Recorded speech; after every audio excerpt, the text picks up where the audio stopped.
ಅಂತಿಂತ ಸೇವೆ ಅಲ್ಲ. ನಾನು ಲೆಕ್ಕೇರಿಯಲ್ಲಿ ಒಂದು ರೂಮ್ ಮಾಡಿಕೊಂಡು ಸ್ವಂತ ಖರ್ಚಲ್ಲಿ ಯೋಗಿಯವರು ಇವತ್ತಲ್ಲ, ನಮಗೆ ಸುಮಾರು 2016 ಆ ಸಮಯದಲ್ಲಿ ಒಂದು ಮನೆಯನ್ನ ಬಾಡಿಗೆಗೆ ಇಟ್ಕೊಂಡು ಒಬ್ಬನ ಬ್ರೈನ್ ನ ಆಪರೇಷನ್ ಮಾಡಿ ಹೊಟ್ಟೆಲಿ ಇಟ್ಟಿರ್ತಾರೆ. ಅಪ್ಪು ಇದು ಅವನನ್ನ ಸಾಕೋರು ಯಾರಿಲ್ಲ, ಯಾರು ನೋಡ್ಕೊಂತಾರಂತ ಅಂತ ಹುಡುಗನ್ನ ತಗೊಂಡು ತನ್ನ ರೂಮ್ ನಲ್ಲಿ ಇಟ್ಕೊಂಡು ಇವ್ರ ಆಶ್ರಮ ಕಟ್ಟಬೇಕು ಅಂತ ಆರಂಭವಾದದ್ದಲ್ಲ, ಸ್ವತಃ ಅವ್ರುಗಳೇ ಬಂದು ಅದು ಆಶ್ರಮವಾಗೋಗಿದೆ ಈಗ.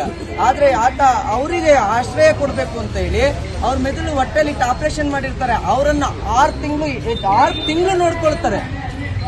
ಆಗ ಅದು ಮುಂದುವರಿತಾ ಇವತ್ತು 140 ಜನ ವೃದ್ಧರು. ಮೊನ್ನೆ ನಾನು ಯಾವುದೋ ಒಬ್ಬ ಕುಡ್ಕ ಅವ್ರ ತಾಯಿಗೆ ಹೊಡೆದ ಅಂತ ಹೇಳ್ಬಿಟ್ಟು ನಾನು ನಿಮಗೆ ಗೊತ್ತು ಏನೋ ಪುನೀತ್ ಕೆರೆಯಲ್ಲಿ ಹೋಗಿ ರಕ್ಷಣೆ ಮಾಡಿದ್ರು, ಅಷ್ಟೇ ಗೊತ್ತು. ಆದ್ರೆ ಅವತ್ತಿಂದ ಇವತ್ತವರೆಗೂ ಅನ್ನ ಹಾಕಿ ಅವ್ರನ್ನ ನೋಡ್ಕೊಳ್ತಾ ಇರೋದು ಯೋಗ. 140 ಆಶ್ರಯವನ್ನು 140 ಮಂದಿಗೆ ಆಶ್ರಯವನ್ನು ಕೊಟ್ಟಿದ್ದಾರೆ. ನಾನು ಅವ್ರಿಗೆ ಬಹಳ ಅಂದ್ರೆ ಬಹಳ ಎಷ್ಟೇ ಅಭಿನಂದನೆಗಳನ್ನ ಸಲ್ಲಿಸಿದ್ರು ಕೂಡ ಕಡಿಮೆನೆ. ಹಾಗಾಗಿ ಯೋಗಿ ಅವರಿಗೆ ಸುನಿಲ್ ಅಣ್ಣ ಅವರು ಮತ್ತೆ ನಮ್ಮ ಲಕ್ಷ್ಮಣ್ ಜಿ ಅವರು ಅವರಿಗೆ ಒಂದು ಸಣ್ಣ ಗೌರವ ಮತ್ತು ಗೌರವ ಕಾಣಿಕೆಯನ್ನು ಸ್ವಲ್ಪ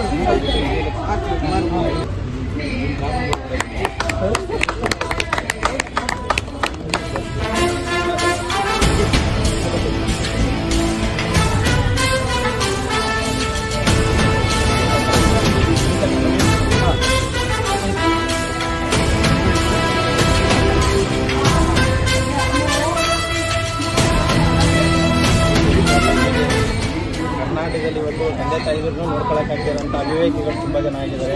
ಇದ್ರ ಬಗ್ಗೆ ಸ್ವಲ್ಪ ಧ್ವನಿ ಎತ್ತಿ ದಯವಿಟ್ಟು ಹೀಗೆ ಕೆಲವು ದಿನಗಳಿಂದ ನಡೀತಾ ಇರೋದು ಹೆಂಗಿದೆ ಅಂದರೆ, ತಂದೆ ತಾಯಿನ ಮಕ್ಕಳೇ ತಂದು ರೋಡಿಗೆ ಬಿಡ್ತಾ ಇದ್ದಾರೆ. ದಯವಿಟ್ಟು ಇದ್ರ ಕಡೆ ಎಲ್ಲರೂ ಸಾಕಷ್ಟು ಜನ ಹೋರಾಟಗಾರಿದ್ದೀರಿ, ದಯವಿಟ್ಟು ಇದ್ರ ಕಡೆ ಗಮನ ಹರಿಸಿ ಸರ್ಕಾರಕ್ಕೆ ಇದೊಂದು ಮನವಿ ಸಲ್ಲಿಸಿ. ದಯವಿಟ್ಟು ಅನಾಥಾಶ್ರಮ ಮಾಡೋದೇನು ದೊಡ್ಡ ವಿಷಯ ಅಲ್ಲ, ಊಟ ಕೊಡ್ಬೋದು, ಬಟ್ಟೆ ಕೊಡ್ಬೋದು, ಅದರಿಂದ ಅವ್ರಿಗೆ ನೆಮ್ಮದಿ ಕೊಡೋದಕ್ಕೆ ನಮ್ಮ ಕೈಲಿ ಆಗ್ತಿಲ್ಲ. ಇವತ್ತು ಬೀದಿ ಬದಿಯಲ್ಲಿ ಎಷ್ಟೋ ಜನ ತಿನ್ನಕ್ಕೆ ಊಟ ಇಲ್ಲದೆ ನರಳಾಡ್ತಿದ್ದಾರೆ. ಸರ್ಕಾರ ಇದಕ್ಕೆ ಸೂಕ್ತ ಕ್ರಮ ಜರುಗಿಸಿದ್ರೆ ತುಂಬ ಚೆನ್ನಾಗಿರುತ್ತೆ.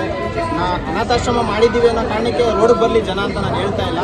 ಸೊ ಇದ್ರ ಸಂಖ್ಯೆ ಕಮ್ಮಿ ಆಗಬೇಕು, ಅನಾಥಾಶ್ರಮಗಳು ನಿರ್ಮೂಲನೆ ಆಗಬೇಕು. ದಯವಿಟ್ಟು ಇದ್ರ ಬಗ್ಗೆ ದಯವಿಟ್ಟು ಎಲ್ಲ ಹೋರಾಟಗಾರರು ಒಂದು ಸಭೆ ನಡೆಸಿ ಸರ್ಕಾರಕ್ಕೆ ಒಂದು ಮನವಿಯನ್ನು ದಯವಿಟ್ಟು ಸಲ್ಲಿಸಿ.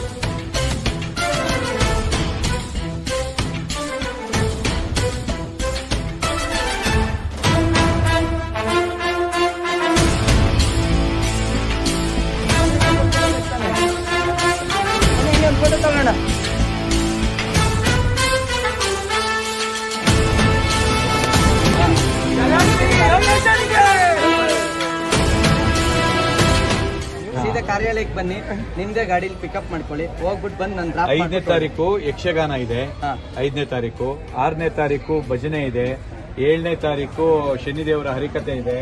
ಅಂದ್ರೆ ಪ್ರತಿ ದಿನನೂ ಕೂಡ ಒಂದೊಂದು ದಿನ ಕೂಡ ಭಜನೆ ಕಾರ್ಯಕ್ರಮ, ಒಂದೇ ಒಂದು ಫಿಲ್ಮ್ ಸಾಂಗ್ ಅಥವಾ ಇದು ಯಾವುದು ನಾವು ಹಾಕಲ್ಲ.